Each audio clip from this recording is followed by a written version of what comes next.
Hello everyone. तो यहाँ पर हम क्वांटम मैकेनिक्स का जो ये हार्मोनिक ऑसिलेटर जो है टॉपिक, इसको कवर करेंगे। तो इससे रिलेटेड जितने भी इम्पोर्टेंट थ्योरी है वो करेंगे, और साथ में जितने भी क्वेश्चंस है वो हम ट्राई करेंगे, जो कि CSI NET GATE IIT JAM इन एग्ज़ाम्स में आ रखे हैं। मतलब इन एग्ज़ाम्स के लेवल पर हम इस टॉपिक को समझेंगे। स्टार्ट करते हैं। देखिए, हार्मोनिक ऑसिलेटर होता क्या है, सबसे पहले तो यही हमें पता होना चाहिए। तो यदि मैं एक पोटेंशियल की बात करूँ, उसको ड्रॉ करूँ मैं Vx, और ये x है। तो यदि मैं इस तरीके से एक पोटेंशियल ड्रॉ करता हूँ जिसको हम हाफ के एक्स स्क्वायर बोलते हैं, है ना। तो ये जो पोटेंशियल है, इस पोटेंशियल में यदि एक पार्टिकल मान लो मूव कर रहा है ना, ऐसे करके इधर से इधर, तो ये जो पार्टिकल होगा ना, यही हार्मोनिक ऑसिलेटर होता है। ये जो पार्टिकल है ये हार्मोनिक ऑसिलेटर होता है, ठीक है, जब वो इस पोटेंशियल में मूव करता है। तो ये बात एक ध्यान रखनी है। हार्मोनिक ऑसिलेटर क्या है? एक पार्टिकल जो कि v equals to half k x square potential में मूव करता है, ऑसिलेट करता है, तो वो पार्टिकल हार्मोनिक ऑसिलेशन शो करता है। तो ये बात हमको पता होनी चाहिए, ध्यान रखना है ये, ठीक है। तो यहाँ पर पोटेंशियल कितना है? हाफ के एक्स स्क्वायर, ये बात याद रखनी है। दूसरी बात, अब हम बात करते हैं कि हार्मोनिक ऑसिलेटर, उसके लिए हैमिल्टोनियन की वैल्यू क्या होती है, एनर्जी की वैल्यू क्या होती है, एवरेज एनर्जी की वैल्यू क्या होती है। तो ये चीज़ें हमें पता होनी चाहिए, ठीक है। ये तीन बातें तो करते हैं, कैसे निकालेंगे देखो। ये कन्फ्यूजन होता है क्वांटम मैकेनिक्स और क्लासिकल मैकेनिक्स में। तो क्या कन्फ्यूजन होता है वो बताता हूँ कि क्वांटम मैकेनिक्स में ये जो हैमिल्टोनियन एनर्जी और एवरेज एनर्जी क्या होती है हार्मोनिक ऑसिलेटर की, एंड क्लासिकल मैकेनिक्स में क्या होती है। तो यहाँ पर हम लिखेंगे, है ना, तो आपको समझ में आ जाएगा ये कंपैरिजन करके चीज़ों को। तो हैमिल्टोनियन क्या होता है? Kinetic energy plus potential energy. यहाँ पर हार्मोनिक ऑसिलेटर के लिए p²/2m plus half k x square. ये तो हमारा हैमिल्टोनियन की वैल्यू आ गई, ये इक्वेशन 1। तो हाँ, अब आगे बात करते हैं। क्लासिकल मैकेनिक्स में H is to T plus V हो जाएगा, ठीक है। तो H is equals to p²/2m plus half k x square, मतलब दोनों में सेम होता है H। तो अब एनर्जी की बात करते हैं। तो एनर्जी यहाँ पर होती है n plus half H cut omega, और यहाँ पर जो एनर्जी है वो हैमिल्टोनियन के बराबर होती है, ठीक है। तो ये बराबर ही होती है। तो जितनी पोटेंशियल एनर्जी है और काइनेटिक एनर्जी है, उनका एडिशन ही एनर्जी के बराबर हो जाएगा। तो ये यहाँ पर इक्वेशन 2। तीसरी बात हम करते हैं एवरेज एनर्जी की। तो यहाँ पर जो एवरेज एनर्जी है वो कितनी होती है, ये ध्यान रखना है, एक्स के टी अपॉन e⁻x−1, जहाँ x है वो h/k_T होता है, और प्लस में h कट ω/2, ये वैल्यू आती है एवरेज एनर्जी की, ठीक है। यहाँ पर यदि हम देखें कि एवरेज एनर्जी कितनी आएगी, तो वो आएगी, ये टर्म है और ये टर्म है, दोनों के लिए हाफ के टी और हाफ के टी, यहाँ पर के टी आ जाएगा एवरेज एनर्जी। तो यहाँ पर मैंने वैल्यू लिखी है सिर्फ क्वांटम मैकेनिक्स और क्लासिकल मैकेनिक्स में हैमिल्टोनियन की, एनर्जी की और एवरेज एनर्जी की। तो ये आपको याद रखनी है। अब आप बोलेंगे कि सर ये आया कहाँ से, ये आपने तो डायरेक्ट ही लिखवा दिया। तो देखो, ये मैं आपको बता रहा हूँ अभी के लिए, आप इसको याद रखिए। इसको अभी मैं प्रूफ करवाऊँगा कि कैसे ये चीज़ें आई हैं, ठीक है। तो स्टैटिस्टिकल मैकेनिक्स में जब हम जाते हैं तब हम ई एवरेज की वैल्यू निकालते हैं, वहाँ अच्छे से डिस्कस करेंगे। यहाँ पर जितना ज़रूरी है उतनी बात करेंगे, टॉपिक से हटना नहीं है, हमें स्टैटिस्टिकल मैकेनिक्स में नहीं जाना। पार्टीशन फंक्शंस का यूज कर ये एवरेज एनर्जी की वैल्यू आती है। माइनस का d/del बीटा log z, तो वो पार्टीशन फंक्शन का जो वैल्यू है उसका पुट करते हैं फॉर्मूले में, तो वहाँ से ई एवरेज आ जाता है क्लासिकल मैकेनिक्स क्वांटम मैकेनिक्स दोनों में, ठीक है। अभी के लिए आप ये बातें याद रखिए ताकि कोई कन्फ्यूजन नहीं हो। अब मैं बताऊंगा एक इम्पोर्टेंट बात। तो हमने क्या क्या की, अभी तक हमने हार्मोनिक ऑसिलेटर क्या होता है पढ़ा, पोटेंशियल के बारे में पढ़ लिया, फिर ये H E and E average, Hamiltonian energy and average energy, quantum mechanics में और क्लासिकल मैकेनिक्स में कैसे लिखते हैं वो देख लिया, है ना। तो ये हमेशा ये याद होना चाहिए, कन्फ्यूजन नहीं होना है इसमें। कंफ्यूज नहीं होना बिल्कुल भी। तो देखो अब मैं एक प्रूफ कराऊंगा यहाँ पर। तो जैसे कि प्रूव करो, क्या प्रूव करना है। यहाँ पर जैसे हमने देखा कि हैमिल्टोनियन ये दे रखा है और एनर्जी ये दे रखी है कि हैमिल्टोनियन दे रखा है p²/2m प्लस हाफ kx²। तो एनर्जी की वैल्यू बताओ इन क्वांटम मैकेनिक्स।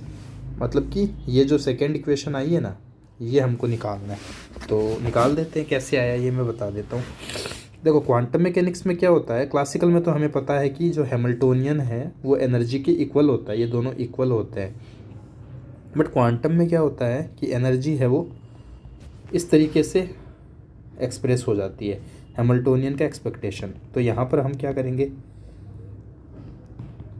हैमिल्टोनियन का एक्सपेक्टेशन करना है तो इस तरीके से वैल्यू लिखेंगे, ठीक है।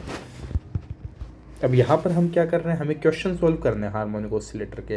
तो हम चीज़ों को ऐसा नहीं कि एक्सप्लेन करते चले जाएंगे, मेन जो बातें हैं वो मैं बताऊंगा ताकि आपके क्वेश्चन सॉल्व हो जाएं और आपको समझ में भी आ जाए फिजिक्स जो यहाँ पर लग रहा है, ठीक है। तो देखिए अब, तो E= यहाँ क्या आ जाएगा 1/2m। अब ये जो p² का एक्सपेक्टेशन है इसकी एक वैल्यू होती है, वो मैं लिखवा रहा हूँ, वो याद रखना आपको। क्या होता है वो, h⁻m⍵/2 2n + 1 plus half k h⁻2m⍵ 2n + 1, ठीक है। अब इसको सॉल्व कर दो तो क्या आ जाएगा 1/4 h⁻ 2n + 1 plus 1/4 h⁻ 2n + 1। तो इसको सॉल्व करेंगे तो हाफ h⁻, ये प्रूफ हो गया, ठीक है। तो यहाँ पर हमको हैमिल्टोनियन गिवन था, उससे हमने एनर्जी की वैल्यू निकाल ली इन क्वांटम मैकेनिक्स। अब ये बात हमने कर ली। अब एनर्जी से एवरेज एनर्जी कैसी आई, ये हम स्टैटिस्टिकल मैकेनिक्स में पढ़ेंगे, जहाँ पर हम ये फॉर्मूला लगाएंगे। कौन सा फॉर्मूला, ई एवरेज का फॉर्मूला होता है -del/del β ln/z। तो partition function in quantum mechanics क्या होता है हार्मोनिक ऑसिलेटर का, वो पढ़ेंगे।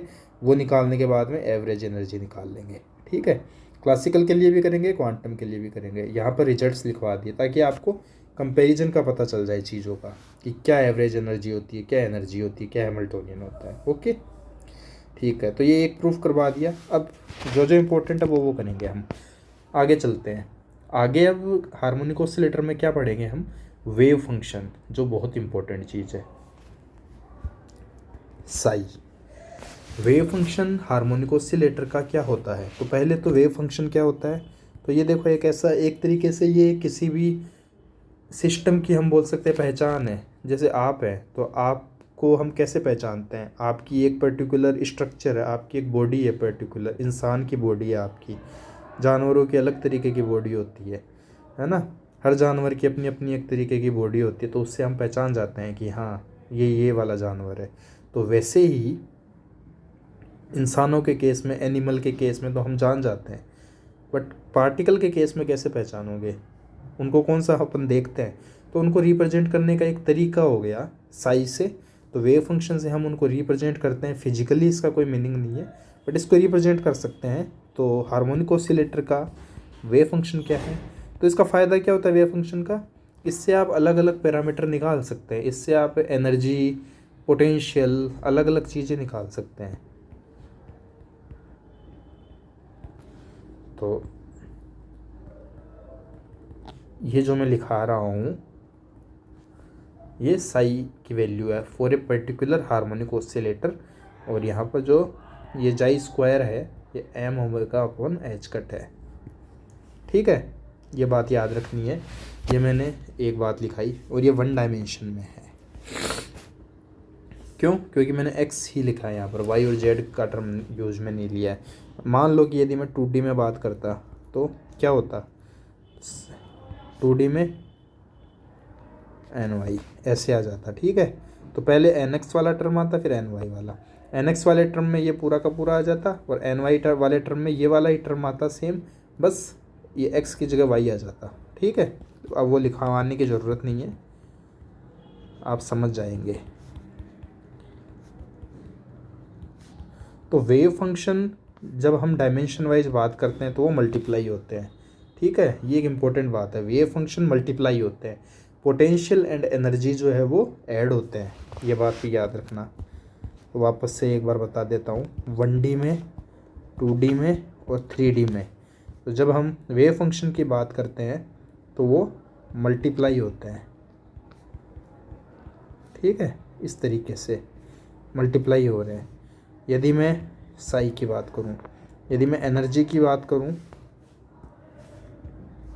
जैसे ऐसे लिख सकते हैं इस चीज़ को, साई एन एक्स 2D में और 3D में एन जेड। एनर्जी की बात करें तो n x plus n y और n x plus n y plus n z, ठीक है। तो ये एनर्जी की बात आ गई। तो एनर्जी ऐड होगी, वेव फंक्शन मल्टीप्लाई होंगे, और पोटेंशियल है वो भी एनर्जी की तरह ऐड होंगे। तो वो लिखवाने की ज़रूरत नहीं है, याद रखिएगा। अब हम आगे चलते हैं। अभी हम वन डायमेंशन हार्मोनिक ऑसिलेटर की बात कर रहे हैं, उसका वेव फंक्शन लिखा है हमने, ठीक है। तो मेरे साथ बने रहिए। अभी तक हमने क्या क्या किया है, हमने सिर्फ हार्मोनिक ऑसिलेटर क्या होता है पहचाना, फिर Hamiltonian energy and average energy की वैल्यू लिखी क्लासिकल एंड क्वांटम मैकेनिक्स में हार्मोनिक ऑसिलेटर के लिए, एक प्रूफ किया है, और फिर वेव फंक्शन है उसकी वैल्यू लिखी वन डायमेंशन में, और बता दिया कि एनर्जी और जो वेव फंक्शन है वो किस तरीके से बिहेव करते हैं डायमेंशन वाइज। अब हम बात करते हैं इम्पोर्टेंट, जिससे रिलेटेड खूब क्वेश्चन आते हैं। क्या बात करेंगे, ग्राफ बनाएंगे यहाँ पर हम। तो किसका ग्राफ बनाएंगे हम, तो यहाँ पर देखो मैं बात करता हूँ वन डायमेंशन में। थोड़ा अच्छा सा डायग्राम बनाना पड़ेगा। जब मैं ऐसा करता हूँ इंडिविजुअली बना देता हूँ, n इक्वल्स टू 0 के लिए किस तरीके का ग्राफ बनेगा, इस तरीके का। ये साई एक्स है और ये एक्स है, ठीक है। n बराबर 0 के लिए, n बराबर 1 के लिए कैसा बनेगा, ये हार्मोनिक ऑसिलेटर का बता रहा हूँ मैं, हार्मोनिक ऑसिलेटर का वन डायमेंशन में। 1 के लिए क्या बन जाएगा, इस तरीके से बनेगा। n बराबर 2 के लिए कैसा बनेगा, n बराबर 2 के लिए ऐसे बनेगा। मैं कैसे बना रहा हूँ ये सब, है ना। तो ये मैं एक बार वापस से आपको ये ट्रिक बता देता हूँ बनाने की। सबसे पहले ऐसे ड्रॉ करो, ड्रॉ करने के बाद क्या करोगे, n बराबर 0 है तो नंबर ऑफ नोड भी 0 होंगे, ओके। ऐसे याद रखना, नंबर ऑफ नोड जो होता है, नोड क्या होता है, नोड क्या होता है, नोड एक पॉइंट होता है जहाँ पर साई की वैल्यू 0 होती है, ठीक है। एट नोड पॉइंट ये 0 होता है, ये बात याद रखना हमेशा, ठीक है। तो जो नोड पॉइंट है उस पर साई की वैल्यू तो 0 हो जाएगी, तो यहाँ पर कोई नोड पॉइंट नहीं आएगा n बराबर 0 के लिए। तो यहाँ पर इस तरीके से ग्राफ बनेगा। ये तुम्हारा साई एक्स हो गया, और ये जो है तुम्हारा एक्स हो गया, ठीक है। अब आगे बात करते हैं। यहाँ n बराबर 1 है तो नोड पॉइंट बीच में आएगा। अब बीच में आएगा, अब जब भी ओड वैल्यू होना, जैसे 1 3 5 7, तो यहाँ से जब हम स्टार्ट कर रहे हैं, है ना, तो ये नीचे से स्टार्ट होगा, ओके। अब ये बात याद रखो, ये एक ट्रिक हो गई याद रखने की। असलियत में तो कैसे बनेगा ये ग्राफ, असलियत में तो जो साई एक्स है इसका जो फॉर्मूला दे रखा है, ये इतना बड़ा वाला फॉर्मूला, ठीक है। इसको सॉल्व करोगे, साई एन की वैल्यू 1, एक बार 1 लिखोगे, फिर 2 लिखोगे, फिर 3 लिखोगे, ऐसे पुट करते करते, और फिर बाद में जो सॉल्यूशन आएगा फिर ड्रॉ करोगे। इतना टाइम थोड़ी लगाओगे। तो जो ट्रिक बता रहा हूँ वो याद रखो। यहाँ पर क्या आ जाएगा, n बराबर 2 है तो 2 नोड पॉइंट आएंगे। सिमिट्रिकली नोड पॉइंट बनाना है, अपने आप समझ जाओगे। n बराबर 3 के लिए करते हैं, कैसे बनाओगे, एक यहाँ जाएगा, एक यहाँ जाएगा, एक यहाँ जाएगा। n बराबर 4 के लिए करोगे, क्या कैसे करोगे, 4 के लिए बीच में तो नहीं आएगा, है ना। सिमिट्रिक होना चाहिए ना, क्योंकि, है ना, इस तरीके से। n बराबर 2 है तो ऊपर से आएगा, E1 के लिए ऊपर से, ओड के लिए नीचे से नोड पॉइंट पर काटना है तुमको, और इसके लिए क्या हो जाएगा, 4 के लिए ऊपर से ये इस तरीके से जाएगा, ऐसे करके चला जाएगा आगे की तरफ। ठीक है, तो ये n बराबर 1 2 3 4 इनके लिए हार्मोनिक ऑसिलेटर के लिए हमने साई एक्स और एक्स के बीच में ग्राफ बना के दिखा दिया। ऐसे क्वेश्चन आ जाते हैं डायरेक्ट, तो तुमको याद रखना है। तुमको बोल देंगे कि फर्स्ट एनर्जी लेवल के लिए ग्राफ बनाओ साई एक्स और एक्स का हार्मोनिक ऑसिलेटर के लिए, तो तुम कर सकते हो ये चीज़। ठीक है, अब आगे करते हैं हम।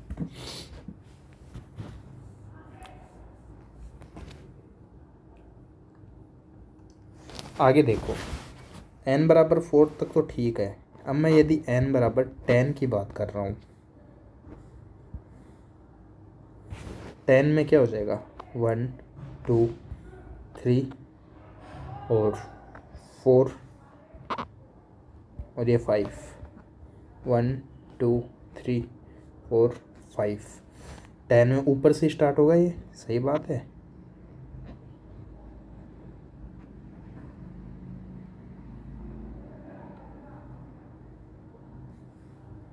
ठीक है, ये चीज़ आ गया। अब मेन बात ये है कि जब इतना बड़ा, जब एन की वैल्यू बढ़ती जाती है, इतना बड़ा ग्राफ हमारे सामने आ रहा है, तो जब एवरेज लिया जाता है ना, तो एवरेज इस तरीके से लिया जाता है यहाँ पर।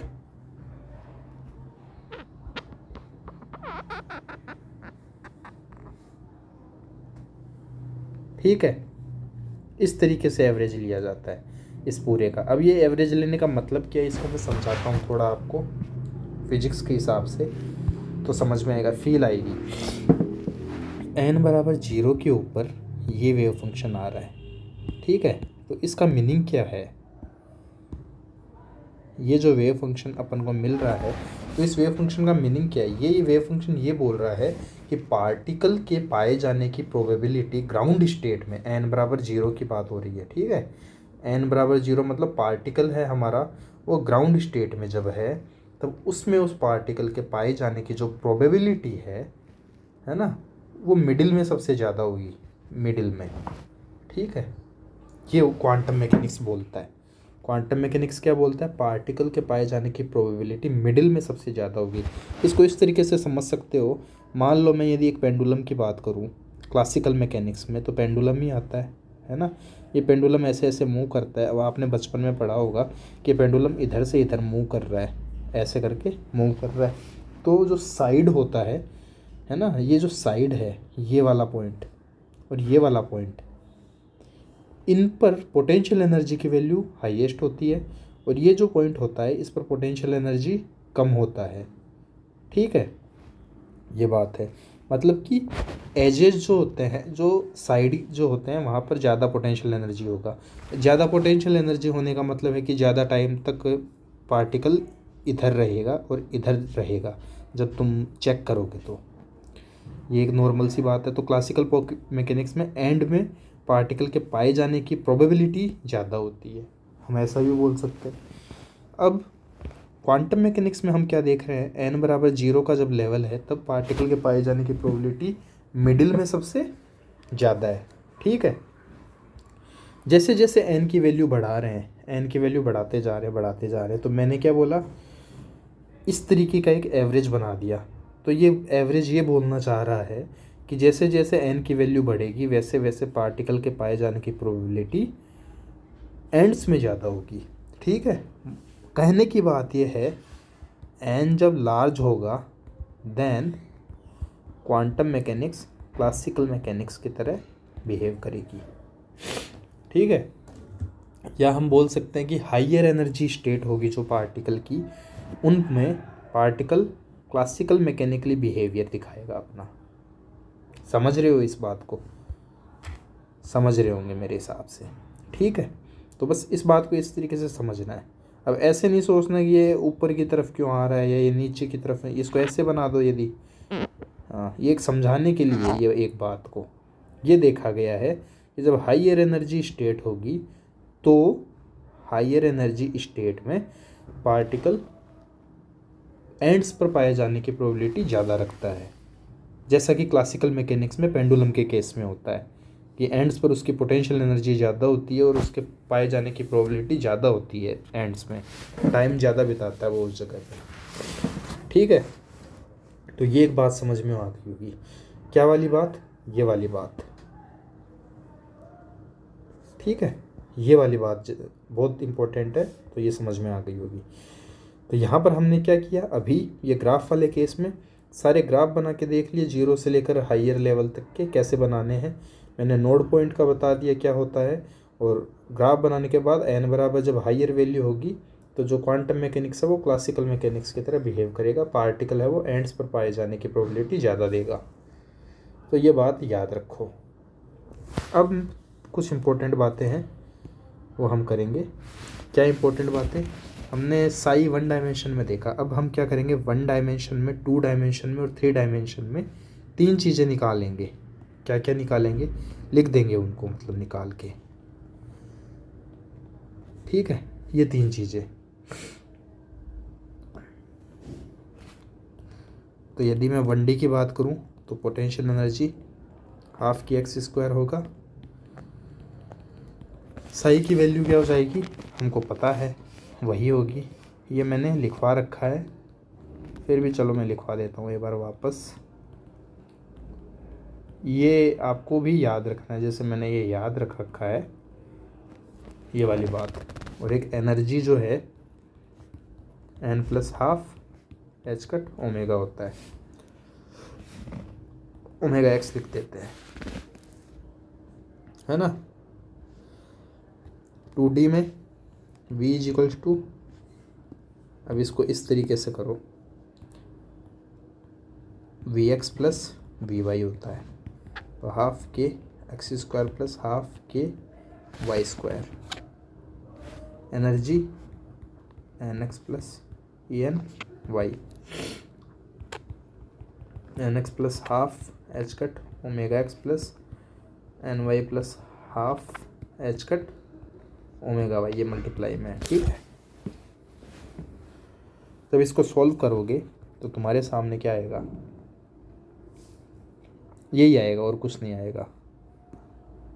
थोड़ा चेंज होगा कब वो बताऊंगा मैं, अभी के लिए इतना याद रखो। और साई की वैल्यू यहाँ पे क्या आ जाएगी, ये। अब इसको लिखवाने की ज़रूरत थोड़ी है वापस बार बार में फॉर्मूले को, साई वाले तो पढ़ा रहने दो। 3D में क्या हो जाएगा, 3D में ये आ जाएगा। ठीक है, और ई की वैल्यू क्या आ जाएगी, n x plus half h cut omega x, n x plus n y plus half h cut omega y plus n z plus half h cut omega z. ये बहुत सिंपल चीज़ें हैं। N x n y n z, और ये तीनों multiply में है। Wave function multiply होते हैं, एनर्जी और पोटेंशियल ऐड होते हैं, रट लो ये बात। तो ये 1D 2D 3D में मैंने v की वैल्यू, साई एन एक्स और एनर्जी, इनकी वैल्यू बता दी। किसके लिए भाई, हार्मोनिक ऑसिलेटर के लिए। ठीक है, हार्मोनिक ऑसिलेटर के लिए ये तीनों इंपॉर्टेंट चीज़ें हैं, ये तुमको रट के रखना है। अब एक दो बातें इंपॉर्टेंट बताते हैं।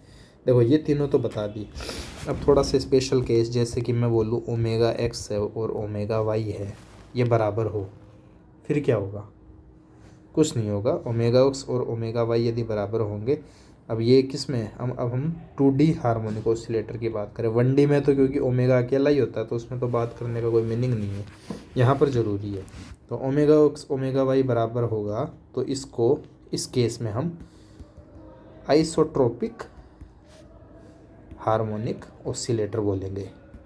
ठीक है, ये क्या बोला जाता है, इस केस में हम आइसोट्रोपिक हार्मोनिक ऑसिलेटर बोलेंगे। जब भी तुम्हारे सामने नाम आ जाए आइसोट्रोपिक हार्मोनिक ऑसिलेटर, समझ जाना फ्रीक्वेंसी है वो सेम है, ओमेगा की वैल्यू सेम है।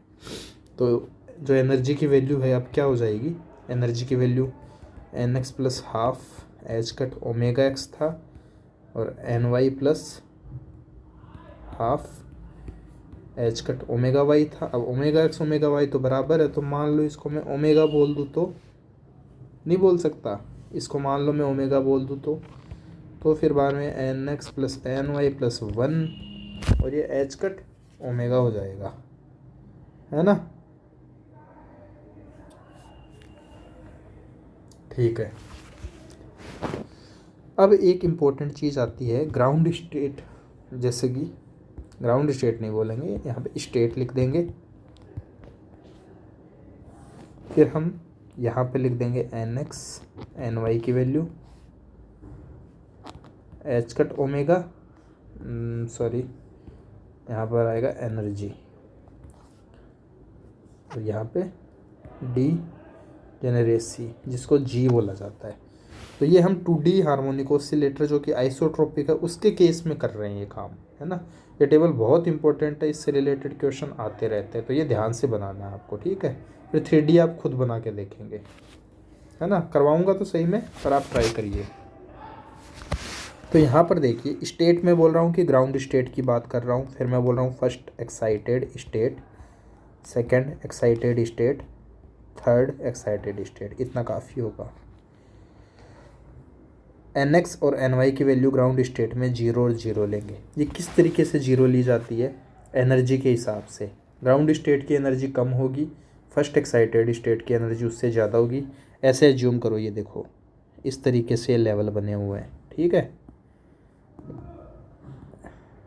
यहाँ पे इस तरीके ये लेते हैं। अब n बराबर 0, n बराबर 1, 2, 3, तो एनर्जी जो है आप खुद सोच के बताओ, ये 0 वाले लेवल की ज़्यादा होगी, 1 वाले की, 2 वाले की, 3 वाले की, सबको पता है सबसे कम इसकी होगी। तो जब मैं एन एक्स और एन वाई की वैल्यू 0, 0 लिखता हूँ, है ना, और ये वाला जो फॉर्मूले में रखता हूँ एन एक्स और एन वाई की वैल्यू, तो क्या आएगा मेरे पास? H cut omega. तो एच कट ओमेगा होती है। तो 2D हार्मोनिक ऑसिलेटर जो होता है उसके लिए जो एनर्जी की वैल्यू है वो कितनी आती है? एच कट ओमेगा आता है, ठीक है। तो ये बात याद रखनी है। तो यहाँ पर हम इसी में ही ऐसे ही लिख देते हैं, एच कट ओमेगा वैल्यू आएगी। और डी जनरेसी देखो, ग्राउंड स्टेट डी जनरेसी तो 1 आएगी यहाँ पे क्योंकि 0, 0 है।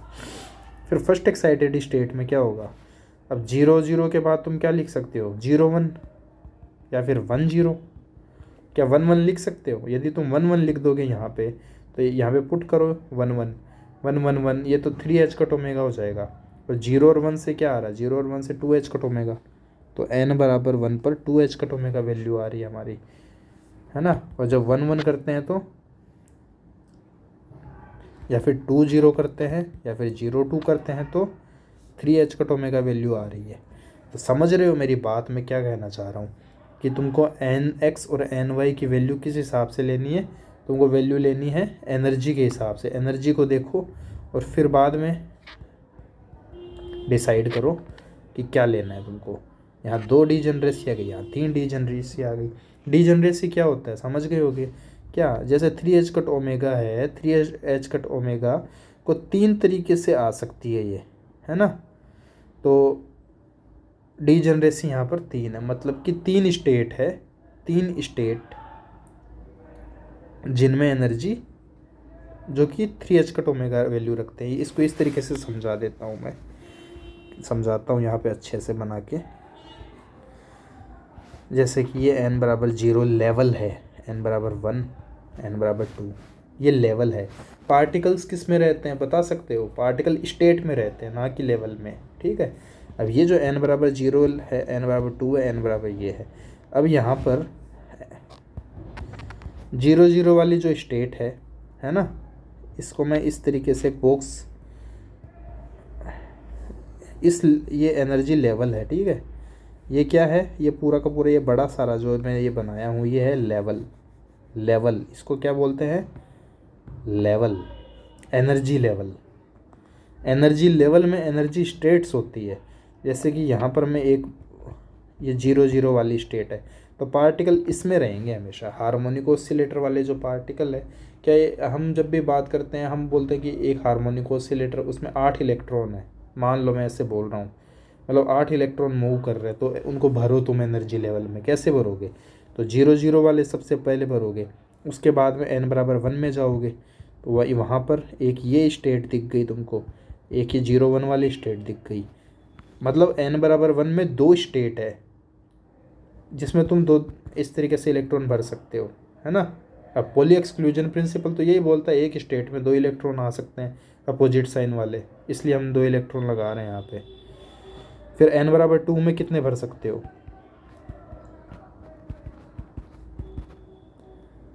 समझ गए। टोटल मान लो 1 2 3 4 5 6 7 8 9 10 11 12 12 यहाँ पर भर दिए मैंने। हाँ अब मैं बताता हूँ। अब तुमको मान लो बोल दे कि 8 इलेक्ट्रॉन्स है जो कि 2D आइसोट्रोपिक हार्मोनिक ऑसिलेटर में भरने हैं तुमको। कैसे भरोगे, तो इस तरीके से भरोगे, ठीक है। सबसे पहले लोवेस्ट वाले में भरोगे, लोवेस्ट एनर्जी लेवल में, ग्राउंड स्टेट एनर्जी लेवल की स्टेट में। फिर n=1 वाले फर्स्ट एक्साइटेड स्टेट वाली जो इनकी 2 स्टेट आती है इसमें, उनमें भरोगे। फिर ये सेकेंड एक्साइटेड स्टेट वाला जो एनर्जी लेवल है इसमें 3 क्वांटम स्टेट्स है तो इनमें भरोगे इलेक्ट्रॉन। तो एक में भर दोगे, बाकी 2 खाली रह जाएंगे। यदि तुम्हारे टोटल 8 इलेक्ट्रॉन भरने हैं तुमको, ठीक है। तो इस तरीके से फीलिंग आ गई होगी तुमको कि एनर्जी लेवल क्या होता है, और एक पर्टिकुलर एनर्जी लेवल में क्वांटम स्टेट्स होती है जिनमें इलेक्ट्रॉन्स भरे जाएंगे या फिर कोई भी पार्टिकल भरा जाएगा जिसकी भी बात हो रही हो, है ना। और ये जो क्वांटम स्टेट्स है ना, ये एक पर्टिकुलर एनर्जी लेवल के लिए ये भी डिसाइड होती है कैसे, डीजनरेसी से। तो देख लो G=3 है, G=3 क्या बताता है, G किसको बोल रहे हैं, डीजनरेसी। मतलब ये 3 एनर्जी स्टेट्स है जो कि सेम एनर्जी रख रही है। 3 सॉरी हाँ सही बोल रहा हूँ, 3 जो एनर्जी स्टेट्स है, 3 क्वांटम स्टेट्स है, ये सेम एनर्जी लेवल रख रही है, सेम एनर्जी रख रही है। कितनी एनर्जी है तीनों की, 3h⁻, 3h⁻, 3h⁻। इनकी कितनी एनर्जी है, 2h⁻, 2h⁻।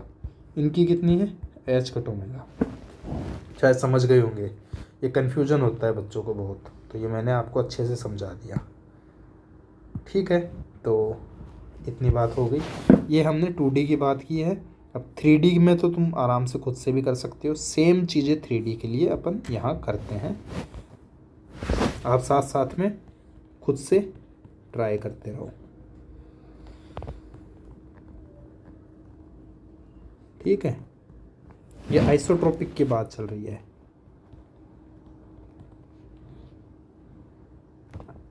ओहो ठीक है, ऐसे लिख देते हैं। आइसोट्रोपिक 3D हार्मोनिक ऑसिलेटर के लिए क्या होगा, देखो एनर्जी की वैल्यू क्या आ जाएगी, nx + ½ h⁻⁻x, ny + ½ h⁻⁻y plus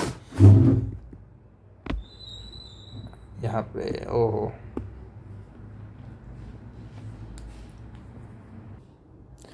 plus में nz + ½ h⁻⁻z, ये आ गया। अब इसको सॉल्व करो, ω⁻x, ω⁻y, ω⁻z तीनों को बराबर रखो और सॉल्व करोगे तो तुम्हें वैल्यू क्या मिलेगी वो मैं तुम्हें बता देता हूँ। अब ये तुम खुद से सॉल्व कर लेना क्योंकि 2D मैंने सॉल्व करवा दिया है। ये वैल्यू आएगी किसके लिए, आइसोट्रोपिक 3D हार्मोनिक ऑसिलेटर के लिए।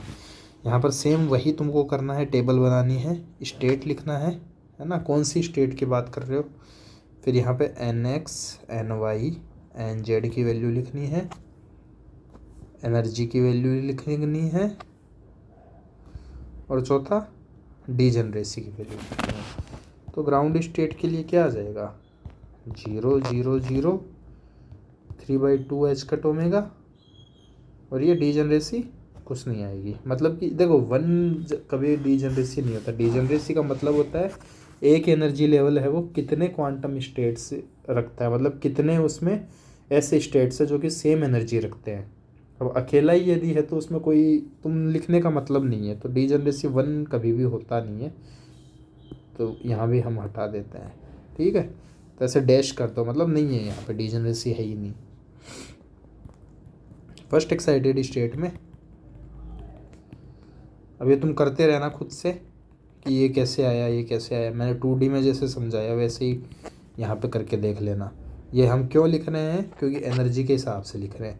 3/2 से ज़्यादा होता है 5/2, और 5/2 से ज़्यादा होता है 7/2, है ना। तो यहाँ 2 0 0 लिखेंगे तो ये आ गया।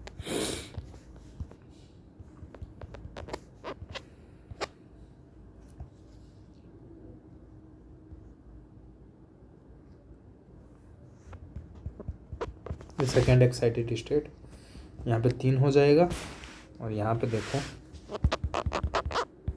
1 1 0 0 1 1 1 0 1, तो ये 6 आ जाएगी वैल्यू।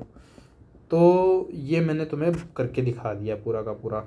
ये इम्पोर्टेंट है, बहुत ज़्यादा इम्पोर्टेंट है, इससे रिलेटेड क्वेश्चन आते हैं। डायरेक्ट ऐसे बोल देते हैं second excited state isotropic harmonic oscillator है, उसके लिए डीजेनरेसी की वैल्यू बताओ। ठीक है, अब इसको करने का फॉर्मूला से भी लोग करते हैं इस तरीके से। ये एक फॉर्मूला है, ये 3D के केस में, और 2D के केस में n+1 होता है ये g की वैल्यू। ठीक है, इसको सही से लिख देते हैं। ये 3D का है, और 2D का केस में 2D वाले में ही लिख देते हैं ना। यहाँ पे डीजेनरेसी की वैल्यू n+1 होती है। करके देख लो, जैसे कि n की वैल्यू यहाँ पर यदि मैं बात करूँ फर्स्ट एक्साइटेड स्टेट की, तो इसके लिए n की वैल्यू कितनी थी, 1 थी, तो 1 के लिए डीजेनरेसी 2 है, तो n+1। ठीक है, यहाँ पर तुम n की वैल्यू रखो, जैसे इसके लिए n की वैल्यू कितनी आएगी, इसके लिए n की वैल्यू कितनी आएगी 0, फिर ये 1, यहाँ n क्या है nx + ny + nz। ठीक है, ये जो n है ना यहाँ पे nx + ny + nz, ये है, ये इसको n बोल रहे हैं, इसको n, और इसके केस में ये जो n है ये इसको n बोल रहे हैं, nx + ny को। ठीक है, चलो ये कर लेना तुम खुद से। यहाँ पे हमने 3D के लिए और 2D के लिए हार्मोनिक ऑसिलेटर की बातें कर ली, और ये साई ई वी सबका निकाल दिया। उसके पहले हमने ग्राफ बना के भी देख लिए थे, उससे पहले हमने डायमेंशन वाइज बातें कर ली थी, कौन पॉजिटिव रहता है और कौन मल्टीप्लाई आता है, और स्टार्टिंग में हमने हार्मोनिक ऑसिलेटर का हैमिल्टोनियन एनर्जी और एवरेज एनर्जी समझा था। इतनी बातें हो गई है ना। होप आप मेरे साथ चल रहे हैं। तो आगे चलते हैं, अब ट्रंकेटेड हार्मोनिक ऑसिलेटर पे आ जाते हैं। अब हम जो मैं ये करवा रहा हूँ, यही क्वेश्चंस, इनसे रिलेटेड क्वेश्चंस हम आगे करेंगे। ये जब टॉपिक को पहले सारी की सारी ये जो थ्योरी है वो पढ़ लेते हैं, इसके बिना क्वेश्चन होंगे ही नहीं, इन्हीं थ्योरी से क्वेश्चन उठ के आएंगे, डायरेक्ट आप देखेंगे। ट्रंकेटेड हार्मोनिक ऑसिलेटर में क्या होता है, देखो मैंने हार्मोनिक ऑसिलेटर कराया था तब मैंने क्या बोला था कि एक पोटेंशियल ले लिया था मैंने बोला ये इस तरीके का एक पोटेंशियल है, V = ½ kx²। इसमें एक पार्टिकल है, वो पार्टिकल ऐसे मूव कर रहा है। ठीक है, कैसे मूव कर रहा है, ऐसे इर्द गिर्द इधर से उधर जा रहा है वो। अब यदि मैं तुमको बोलूँ एक बात, तुम मेरी बात मानोगे? क्या बात बोल रहा हूँ मैं ये बात बोल रहा हूँ, पूरा ना बना के बस इतना बना दूँ मैं, इधर वाला पार्ट नहीं बनाऊँ, है ना, और ये Vx बोल दूँ और ये x बोल दूँ, और मैं बोल दूँ कि जो पोटेंशियल है उसकी वैल्यू ½ kx², x > 0 तक है और इन्फिनिटी है इस रीजन में। जो x = 0 है यहाँ पर पोटेंशियल इन्फिनिटी है, मतलब पार्टिकल इसके आगे नहीं जा सकता। क्या तुम मानोगे मेरी बात? मान लो, ठीक है। तो एक बात हुई, एक बात मैंने तुमको बताई है कि नोड पॉइंट जो होता है उस पर साई 0 होता है, एट नोड पॉइंट साई 0 होता है। वैसे ही एट V = इन्फिनिटी साई 0 होता है। ठीक है, कई जगह साई 0 होता है, तो मैं तुमको बीच बीच में ये नोड पॉइंट वाली बात ऐसे ही याद करवाने के लिए बोल दिया। ठीक है, तो यहाँ पर इम्पोर्टेंट क्या है, यहाँ पे इम्पोर्टेंट है कि ये वाली बात कि V = इन्फिनिटी है तो साई = 0 होगा, ख़त्म बात। मतलब कि यहाँ पर साई है वो 0 है, और इस वाले रीजन में तो है ही। तो अब एक बात बताओ मुझको, इतनी बात हो गई। जब हम नॉर्मल हार्मोनिक ऑसिलेटर था उसके लिए n बराबर 0 के लिए जब हम वो बना रहे थे साई एक्स और एक्स का ग्राफ, तो कैसा आ रहा था? वो ऐसा आ रहा था, है ना। ये कौन सा पॉइंट था? 0 वाला पॉइंट था। तो 0 वाले पॉइंट पर साई एक्स की कुछ ना कुछ वैल्यू आ रही थी यहाँ पे, है ना। मतलब साई एक्स कुछ वैल्यू रख रहा था, पर वो रख सकता था उस टाइम पर। क्यों? क्योंकि उस टाइम पर तो वैलिड था। उस टाइम पर थोड़ी पोटेंशियल इन्फिनिटी था। उस टाइम पर तो ऐसा ग्राफ आ रहा था हमारे पास वी एक्स और एक्स का। उस टाइम यहाँ पर v is equals to infinity थोड़ी था, नहीं था ना। उस टाइम यहाँ पर ये जो वी एक्स और एक्स का ग्राफ है, ये v is equals to infinity यहाँ पर थोड़ी था। उस टाइम पर तो ऐसा कुछ नहीं था, अब है ऐसा। तो उस टाइम पर ऐसा नहीं था, तो साई एक्स की कुछ वैल्यू n बराबर 0 पर आ सकती थी, पर अब नहीं आ सकती। मतलब ये n बराबर 0 वाला केस है, यहाँ पर नहीं लगेगा, ऐसा ग्राफ नहीं आ सकता। अब ऐसा कोई ग्राफ नहीं आ सकता ट्रंकेटेड हार्मोनिक ऑसिलेटर में जिसमें x बराबर 0 जब होगा उस टाइम पर साई एक्स की कुछ वैल्यू हो। ये बात याद रखनी है। तो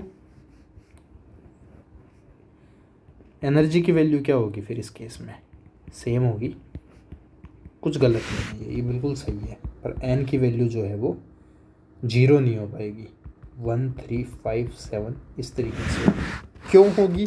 क्योंकि अभी मैंने बात किया तुमसे कि ये वाला जो टर्म है ये नहीं आएगा।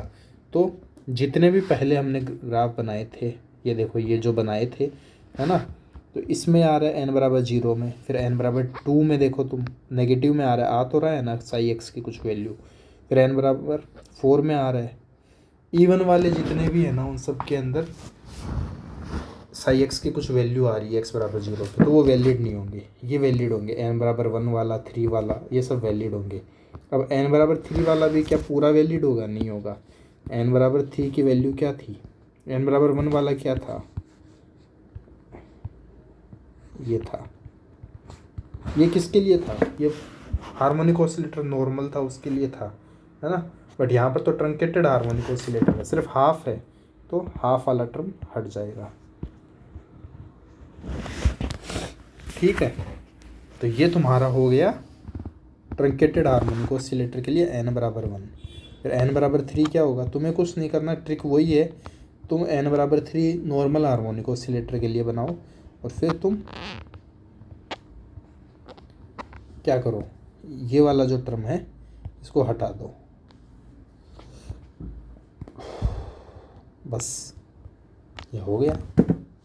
ये 0 है, ये x, ये साई एक्स है। यहाँ n बराबर 1 है, ये ग्राउंड स्टेट होगी और ये फर्स्ट एक्साइटेड स्टेट होगी। ये ग्राउंड स्टेट है, ये फर्स्ट एक्साइटेड स्टेट है, ये सेकंड एक्साइटेड स्टेट है। ठीक है, तुमको ग्राफ कैसे बनाने हैं वो तो तुम समझ गए। n बराबर 1 का जो नॉर्मल ग्राफ होता है हार्मोनिक ऑसिलेटर का वही लेना है, बट फिर हाफ उसमें से गायब कर देना है। n बराबर 7 के लिए तुम यदि बनाओगे ट्रंकेटेड हार्मोनिक ऑसिलेटर के लिए, मतलब तुमको बोल दे कि थर्ड एक्साइटेड स्टेट के लिए बताओ, है ना, तो ऐसे काउंट कर लेना, ग्राउंड, फर्स्ट, सेकंड, थर्ड, 1 3 5 7। तो 7 के लिए तुमको नॉर्मल वाले हार्मोनिक ऑसिलेटर का ग्राफ बनाना और आधा गायब कर देना। कर सकते हो तुम, ये करके दिखा दें। n बराबर 7 थर्ड एक्साइटेड स्टेट की बात कर रहे हैं, 1 2 3 4 5 6 और ये 7। तो 7 है तो ओड है, ओड है तो यहाँ से स्टार्ट होगा। ठीक है, फिर इस तरीके से। अब मैं इसको गायब कर देता हूँ। लो भाई, बन गया तुम्हारा। ये थर्ड एक्साइटेड स्टेट के लिए, ट्रंकेटेड हार्मोनिक ऑसिलेटर के लिए ये सही है, ये सब चीज़ें सही है ना। इतना ही है ट्रंकेटेड हार्मोनिक ऑसिलेटर, और कुछ नहीं है इसमें। ठीक है, ग्राफ बनाना सीखने की ज़रूरत है इसमें, बाकी कुछ खास नहीं है। तो ये टॉपिक भी हमने कर दिया। अब आगे चलते हैं। आगे इसमें क्या आता है, एक क्वेश्चन आता है इम्पोर्टेंट, जो कि ये बोलता है in ground state probability of particle to be bound in harmonic oscillator potential। समझे क्वेश्चन को तुम? क्वेश्चन सिंपल सा है। क्वेश्चन बोल रहा है कि हार्मोनिक ऑसिलेटर के ग्राउंड स्टेट में बाउंड होने की प्रोबेबिलिटी क्या है ना? ग्राउंड स्टेट में वो पाया जाएगा, उसकी क्या प्रोबेबिलिटी है, बस इतना बताना है। तो इसको कैसे करोगे? प्रोबेबिलिटी लगा दो, ये लगा दो, ग्राउंड स्टेट का वेव फंक्शन लिख दो, dx लिख दो, माइनस का 1/जाई और प्लस का 1/जाई से लिमिट लगा दो। ये लिमिट क्यों लगाई? ये लिमिट इसलिए लगाई, ये क्लासिकल पॉइंट्स होते हैं, इनके बारे में मैं आगे बताऊंगा तुमको। अभी के लिए इतना याद रखो, ये Vx और x है, तो पार्टिकल इस तरीके से ही तो मूव करता है। ये क्लासिकल टर्निंग पॉइंट्स होते हैं, माइनस का 1/जाई प्लस का 1/जाई, है ना? तो एक तरीके से हमको इस रीजन में, पर्टिकुलर इस पोटेंशियल के रीजन में हमको ये बताना है कि ग्राउंड स्टेट में यदि पार्टिकल है तो हार्मोनिक ऑसिलेटर के बाउंड होने की प्रोबेबिलिटी बताओ। क्वेश्चन को 3-4 बार पढ़ोगे तो अपने आप फीलिंग आएगी, ठीक है? तो अब इसको निकाल देते हैं। हमारे लिए निकालना ज़्यादा ज़रूरी है। सिमेट्री वाले तरीके से इसको इस तरीके से लिख सकते हैं, ठीक है? अब हमको ग्राउंड स्टेट के लिए कैसे लिख सकते हो? तो साई ग्राउंड की वैल्यू क्या हो जाएगी? m omega upon pi H cut की पावर 1/4 e की पावर माइनस जाई स्क्वायर एक्स स्क्वायर बाई 2, ठीक है? मैंने क्या n बराबर, इसके लिए n की वैल्यू कितनी होगी? 0 होगी, ठीक है, ग्राउंड स्टेट के लिए। तो ये वैल्यू जब रखी उस वाले फॉर्मूले में, बड़े वाले में, तो ये निकल के आया। तो अभी इस वैल्यू को पुट कर देते हैं यहाँ पे, तो क्या आएगा? अब ये तुम करते रहना। साई स्टार और साई दोनों सेम ही होंगे यहाँ पर। तो साई स्टार का मतलब बस ये हो जाता है कि आयोटा यदि टर्म में है तो माइनस का आयोटा हो जाएगा। हमारे यहाँ पर इस वाले में कोई आयोटा नहीं है तो सेम ही आएगा। तो इसको मैंने मल्टीप्लाई कर देता हूँ, ये आ जाएगा, ठीक है? साई स्टार और साई मतलब ये ही साई स्टार है यहाँ पर। हाँ, तो ये साई स्टार और साई को मल्टीप्लाई कर दिया तो ये चीज़ आ गई हमारे पास। अब जब तुम इसको सॉल्व करोगे, है ना, सॉल्व करने के लिए क्या करोगे? ये तो कांस्टेंट है, बाहर आ जाएगा। ये है, इसको एक्सपेंड कर दोगे। एक्सपेंड करने के बाद में कैलकुलेट करोगे और ये जाई है, जाई स्क्वायर की value m omega upon h cut मैंने बताई थी। ये सब वैल्यूज़ तुम पुट करोगे काट पीट के, लास्ट में तुम्हारे पास आंसर आएगा ये। हम मैथमेटिकल कैलकुलेशन करने नहीं बैठे हैं, हम आंसर निकालेंगे। तो 84% प्रोबेबिलिटी है हार्मोनिक ऑसिलेटर के ग्राउंड स्टेट में पाए जाने की, ठीक है? बस यही हमारा आंसर है। इतना ही समझना था तुमको, इसमें और कुछ समझना भी नहीं था, ठीक है? तो इतना हो गया। अब आगे चलते हैं। तो हार्मोनिक ऑसिलेटर में जितनी मेन बातें थी कर ली हमने। एक ऑपरेटर से रिलेटेड और एक इम्पोर्टेंट बात है, वो मैं समझा देता हूँ। ए प्लस और एक ए माइनस, ये ऑपरेटर है, तो इनके बारे में थोड़ा मैं समझा देता हूँ क्या होते हैं ये। तो देखो, इनकी वैल्यू याद करने का एक तरीका है, वो बताता हूँ पहले। तो H इज इक्वल्स टू, ये होता है, सबको पता है, ये यहाँ पर m omega square x square, ये m k होता है ये, ठीक है? हाँ, पता होगा ये तो आपको। क्या मैं इसको इस तरीके से लिख सकता हूँ? लिख ही सकता हूँ, कुछ नहीं किया। इसको इधर ले आया, इसको इधर ले आया। क्यों किया मैंने ऐसा? एच कट ओमेगा से डिवाइड कर दूँ तो कर लेने दो मुझको डिवाइड, तुम बस जो मैं कर रहा हूँ बस देखते जाओ। कुछ नहीं, एच कट ओमेगा से डिवाइड किया है, घबराने की ज़रूरत नहीं है। तो इसको मैं ऐसे लिख सकता हूँ,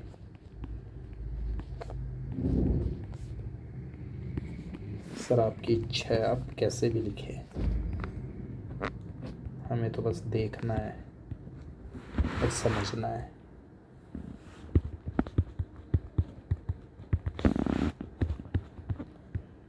ये देखो, क्या मैं इसको ऐसे लिख सकता हूँ?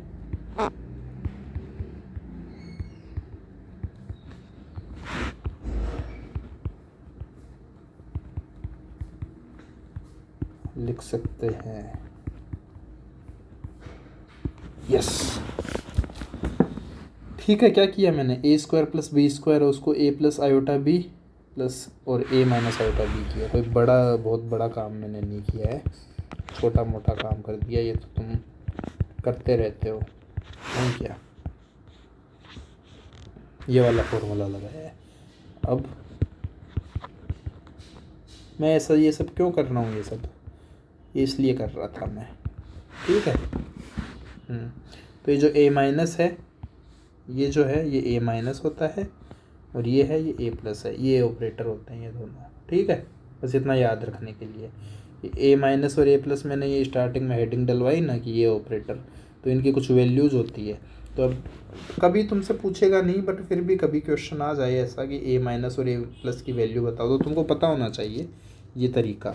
बस हैमिल्टोनियन है, उसमें एच कट ओमेगा डिवाइड करो और इस तरीके से लिख दो, आ जाएगा, ठीक है। ए माइनस है और ए प्लस है, तो ये मैंने करवा दिया तुमको, ये ज़रूरी था। अब मेन जो चीज़ आती है, वो जो तुमको याद रखना है, वो मैं बताता हूँ। देखो, एन होता है ना, ये ए प्लस ए माइनस होता है। तुम बोलोगे एन क्या होता है? रुको बताता हूँ। और एन प्लस 1 है, ये ए माइनस ए प्लस होता है। मैं बता रहा हूँ, क्वेश्चन आएंगे उससे रिलेटेड बातें बता रहा हूँ, ठीक है। एन की वैल्यू ये होती है। अब देखो, एच इज इक्वल्स टू क्या होता है? ई इज इक्वल्स टू क्या होता है? N plus half h cut omega होता है, ठीक है। वो सब बातें ठीक है। एच इज इक्वल्स टू क्या होता है? यदि मैं n plus half h cut omega लिख दूँ, तो अब ये तुम एनर्जी वाले फॉर्मूले से कंपेयर मत करना, मैं बस लिख दिया इसको ऐसा। और ये एन की value a plus a minus plus half h cut omega लिख दूँ, तो वैसे ही एक तो ये बात, दूसरी ऐसे लिख सकता हूँ मैं, h is equal to capital n plus half था, इसको मैंने एन प्लस हाफ माइनस 1 ऐसे लिख दिया। ऐसे लिख दिया तो ये आ गया, ठीक है। तो ये एक तरीके से मैंने क्या किया, मैंने यहाँ पे कुछ नहीं किया, मैंने इस तरीके से लिख दिया। क्वांटम मैकेनिक्स में इस तरीके से लिखा जाता है, ठीक है। मेन बात बस यहाँ पर ये है, मैं ऊपर जो करवाया तुमको, इसमें देखो इस तरीके का टर्म आ रहा है ना। और मैंने नीचे जो करवाया तुमको, उसमें इस तरीके का टर्म आ रहा है। इस एच कट ओमेगा को नीचे लेके जाओ, तो h upon h cut omega is equals to क्या आ जाएगा? इज इक्वल्स टू में आ जाएगा a plus a minus plus half, और यहाँ पे क्या आ जाएगा नीचे वाले में? माइनस का 1/2। देख पा रहे हो? तो यहाँ पे क्या आ रहा है? ये आ रहा है। तो यहाँ पे हम देखें, एक माइनस का हाफ और आना चाहिए, है ना। तो ये यहाँ पर नहीं आ रहा है, ये माइनस का हाफ। ये क्यों नहीं आ रहा है? इसका एक रीज़न है, तो वो तुम मुझे कमेंट सेक्शन में बताओगे सर्च करके। यदि तुम नहीं बता पाए तो मैं फिर इसका जवाब दूंगा, ठीक है। ये एक अच्छा क्वेश्चन है, बहुत इंपॉर्टेंट क्वेश्चन। तो इसका जवाब तुम्हें खुद को ट्राई करना है ढूंढने का, नहीं मिलता है तो मैं बताता हूँ, ठीक है। ये मैंने जानबूझ के इतना करवाया है तुमको। अब हम आगे चलते हैं। तो इसका तुमको बस क्वेश्चन का जवाब देना है कि यहाँ पर जब हम सोल्व किया नॉर्मल तरीके से, तो हमारे पास ये वैल्यू आई, और यहाँ पर मैंने ये डायरेक्ट ही ऐसा लिखवा दिया, और फिर ये वैल्यू आ गई। तो ऐसा मैंने क्यों किया? और ऐसे ये माइनस का हाफ क्यों नहीं आ रहा इस वाली टर्म में? तो या तो ये गलत है या फिर ये गलत है। सही दोनों है अपनी जगह पे, पर कोई एक बात है जो छुपी हुई है, जिसको आपको ढूंढना है। इतना तो कर ही सकते हो, नहीं करोगे तो मैं तो हूँ ही लास्ट में बताने के लिए। नेक्स्ट लेक्चर में बता देंगे जब क्वेश्चन करवाएंगे, ठीक है। तो अब कुछ कम्यूटेशन रिलेशंस है जिससे रिलेटेड क्वेश्चंस आते हैं। ए प्लस ए माइनस, इसका कम्यूटेशन क्या होगा? तो ए plus a minus A minus A plus ऐसे लिख सकते हैं। अरे इतना तो पता ही होगा या नहीं पता है? पता होगा। ए प्लस ए माइनस क्या होता है? अभी मैंने लिखवाया था ये वाली बातें देखो, ठीक है? तो इसको देख देख के कर लो। माइनस का 1 आ गया। आगे करो। अब खुद करते जाओ, वीडियो को पॉज करो और खुद से करो, वरना प्रैक्टिस कब करोगे? नहीं सर, प्रैक्टिस तो हम करते ही नहीं है, डायरेक्ट एग्ज़ाम में करते हैं सवालों को।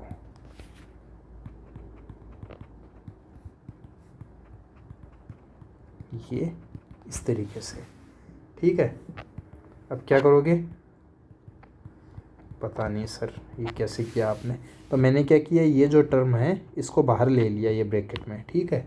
और साथ में प्लस किया, और प्लस करके इस बार ये वाला टर्म बाहर आ जाएगा। ओह सॉरी, ओहो तकनीकी गड़बड़ी हो गई। ऐसे कर दिया, ठीक है? कैसे किया, कैसे किया, कैसे किया, ऐसे किया, ठीक है? इस फॉर्मूले को लगा के आप देखते रहना कैसे किया। मैंने बता दिया मैंने कैसे किया। ए प्लस ए माइनस का तो अभी किया ही था हमने। कितना आया था? माइनस का 1 आया था, ठीक है? प्लस में 0 आ जाएगा। ये क्या है? ए और ए का क्या होता है? 0 ही होता है, ठीक है? तो माइनस का ए प्लस आ गया। ऐसे ही और भी कर सकते हो। ए माइनस और एच का क्या होगा? तो ए माइनस एच की वैल्यू मैंने लिखवाई थी तुमको, n plus half h cut omega, है ना?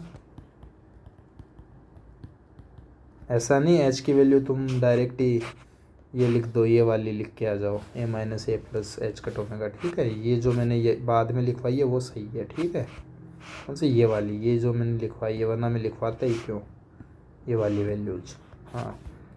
और ये भी सही है, ए माइनस और ए प्लस की वैल्यू के लिए ये बातें सही है, ठीक है? अब ये सब क्यों आया, कैसे आया, तो ये तुमको मैं तो नहीं बताऊंगा अभी, ये बाद की बात है। ये पहले आप सोल्व करके लेके आएंगे, ठीक है? तो ये एक चीज़ हो गई। नेक्स्ट लेक्चर में आपको स्टार्टिंग में ही उसका जवाब दे दूंगा मैं, ठीक है? तो ये इतनी बात हो गई।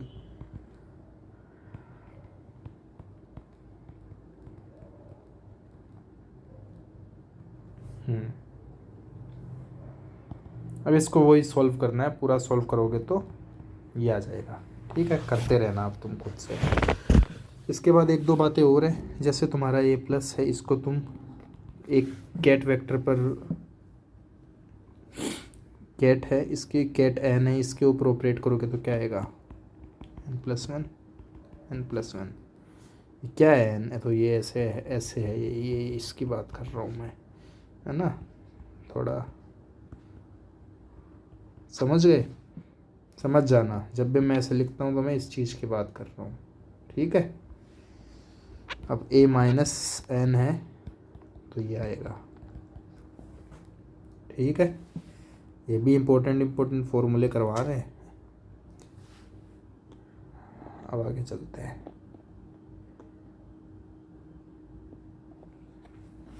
एक बात बताओ, ए प्लस को 0 पर ऑपरेट करोगे क्या आएगा? √1 1। ए प्लस 2 लिख दूँ मैं, मतलब कि ए प्लस को 2 बार 0 पर ऑपरेट करोगे तो क्या आएगा? एक बार ऑपरेट करोगे तो ये आएगा, वापस से ऑपरेट करोगे तो क्या आएगा? ये आ जाएगा। तो कैसे आया ये? कैसे आया, कैसे आया ये ऐसे आया। ए प्लस को √1 1 पे ऑपरेट करो तो तुमको √1 तो पहले का पहला पड़ा है, और √2 तो आ जाएगा। समझ गए? ऐसे आया ये, तो मैंने डायरेक्ट लिख दिया एडवांस।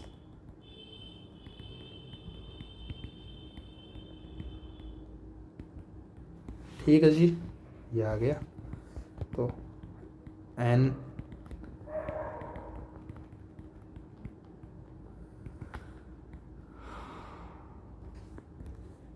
किसकी वैल्यू है ये, साई एन की वैल्यू है ये, ठीक है। तो इसको हम एन लिख रहे हैं। ये मैं क्यों करवा रहा हूँ ये सब चीज़ें, ये ऑपरेटर वाली चीज़ें, ये तुम्हें थोड़ा बोरिंग लग रहा होगा, बट ये ऑपरेटर वाली चीज़ें, इससे रिलेटेड क्वेश्चंस आते हैं, है ना। यहाँ तक तुमको समझ में आई होगी। इससे पहले तो हम सारा थ्योरेटिकल बातें कर रहे थे ये हार्मोनिक ऑसिलेटर की। अभी ऑपरेटर से रिलेटेड कुछ क्वेश्चंस आते हैं, तो मैंने ये चीज़ें करवा दी तुमको। याद तो करना पड़ेगा ही, प्रैक्टिस तो करना ही पड़ेगा, जीवन में यही तो ज़रूरी है। अब थोड़ा सा और छोटी छोटी बातें कर लेता हूँ मैं, है ना, जो तुमको याद रहे। स्टार्टिंग में मैंने एक चीज़ की थी, देखो मैं तुमको एक दिखाता हूँ क्या की थी मैंने। हाँ, स्टार्टिंग में मैंने एक प्रूव किया था, ये हैमिल्टोनियन दे रखा है और एनर्जी निकालनी थी, तो फिर ई का ई है और फिर बाद में एच का एक्सपेक्टेशन करना था। पी स्क्वायर का एक्सपेक्टेशन मैंने डायरेक्ट ये लिखवा दिया था, एक्स स्क्वायर का डायरेक्ट ये लिखवा दिया था, है ना। तो यहाँ पर हम क्या करेंगे, इसको सॉल्व करेंगे, पूरा नहीं करेंगे, ठीक है। क्यों सॉल्व करेंगे, हम इसको याद कर लेंगे। सॉल्व करने के लिए हम अलग से क्लास लगाएंगे। तो अभी के लिए याद रखो, जब भी तुम x की पावर कोई भी ओड वैल्यू होगी ना, 0 होगा वैल्यू, ठीक है। ये ट्रिक्स है, ये हार्मोनिक ऑसिलेटर के केस में है, ठीक है। कुछ भी ओड वैल्यू होगी, या मैं ऐसे लिख सकते हैं, n की वैल्यू जब भी ओड होगी, n बराबर ओड, n बराबर ओड होगा तो ये 0 होगा। एक्सपेक्टेशन का मतलब समझते हो तुम, मैं बोल रहा हूँ x की पावर n बराबर 0, इसका मतलब समझते हो। इसका मतलब है, सॉरी मैं बोल रहा हूँ जैसे x बराबर 0, तो इसका मतलब है ये। और ये साई एन क्या है, हार्मोनिक ऑसिलेटर का वेव फंक्शन। तो जब इसको तुम सोल्व करोगे इस पूरे को, तब जाके वैल्यू आएगी। तो हम यहाँ डायरेक्ट ही करवा रहे हैं तुमको, समझ रहे हो। सोल्व कैसे करते हैं, बराबर में इंटीग्रेशन आएगा साई एन का star x psi n d x, और फिर सॉल्व करते हैं पूरा। तो इतना बड़ा कौन करेगा, तो डायरेक्ट ट्रिक्स याद रखो, ठीक है। तो ये मैंने बता दिया, ये एन बराबर ओड का मतलब है क्या है, मैं बच्चों की तरह पूरा बता देता हूँ।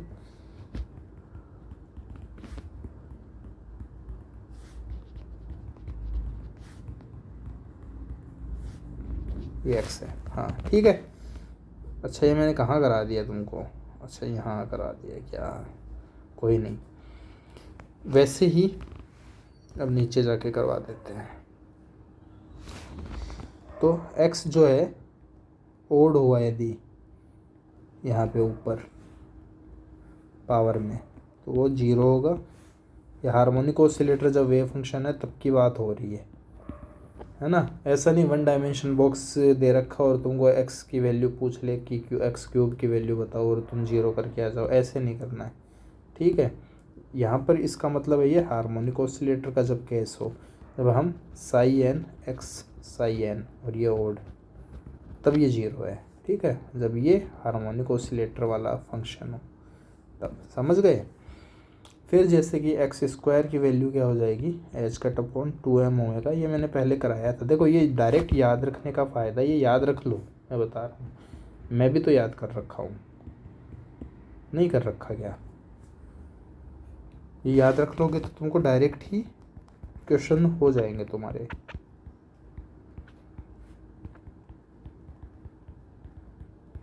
ठीक है। ओहो, टेक्निकल इशू के लिए माफ़ी चाहते हैं।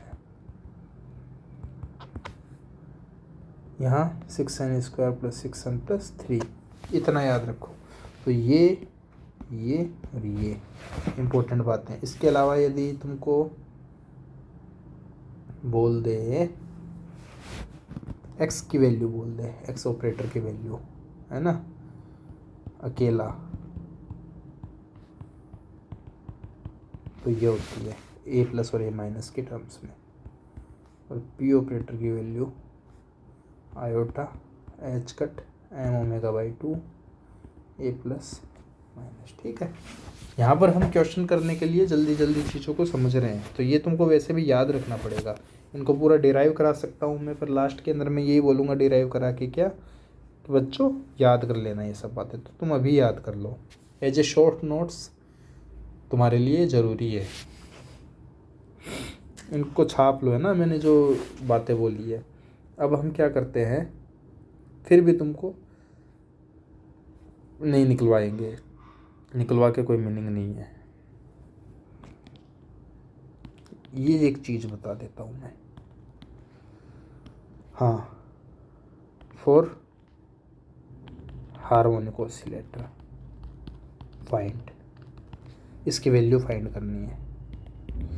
डेल्टा एक्स की वैल्यू क्या होती है, रूट, ये होता है।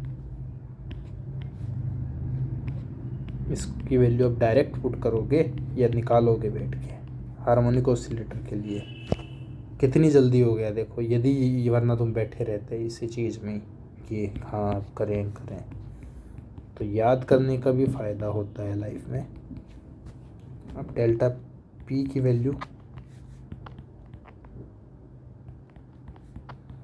जो फुल थ्योरी लेक्चर किए जाएंगे उनमें आपको निकलवाएंगे भी हम।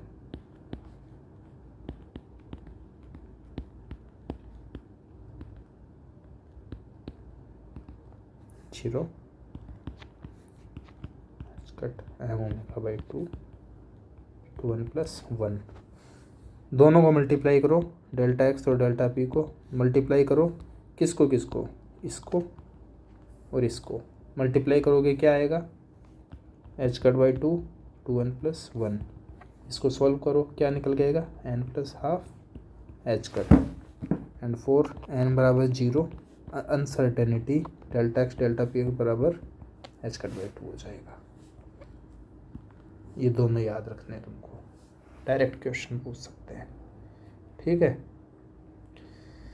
तो ये हमने हार्मोनिक ऑसिलेटर पूरा कवर कर दिया मैंने। ठीक है, बस इतनी ही थ्योरी पढ़नी है तुमको, इसके बाद सारे क्वेश्चन करेंगे अब हम नेक्स्ट लेक्चर में। हार्मोनिक ऑसिलेटर के जितने क्वेश्चन आए हुए हैं IIT JEM GATE CSIR NET में सब कवर कर देंगे, ताकि हर लेवल का क्वेश्चन आपके हो जाए। अब ये याद रखना, ये लोग क्या करते हैं, CSIR नेट में IIT JEM जैसा कभी कभी दे देते हैं, कभी कभी IIT JEM में CSIR नेट जैसा क्वेश्चन दे देते हैं, कभी गेट में। तो ये एग्ज़ाम मिक्स होते रहते हैं, जेस्ट वाले थोड़ा सा हायर लेवल दे देते हैं, बट ये जो 3 एग्ज़ाम मैं बता रहा हूँ ये एक दूसरे में आसपास का ये क्वेश्चन देते हैं। ऐसा नहीं है कि सरल आ जाएगा एक में, यदि किसी में सरल आ गया तो किसी में हार्ड आ जाएगा, है ना। पर ऐसा नहीं है कि IIT JEM वाले इस वाली पूरी चीज़ों को नहीं पढ़ेंगे। CSIR NET IIT JEM GATE सबके लिए ये ज़रूरी है, ये थ्योरी। तो हमने यहाँ पे हार्मोनिक ऑसिलेटर का एक समरी दे रहा हूँ, क्या होता है हार्मोनिक ऑसिलेटर, वहाँ से स्टार्ट किया।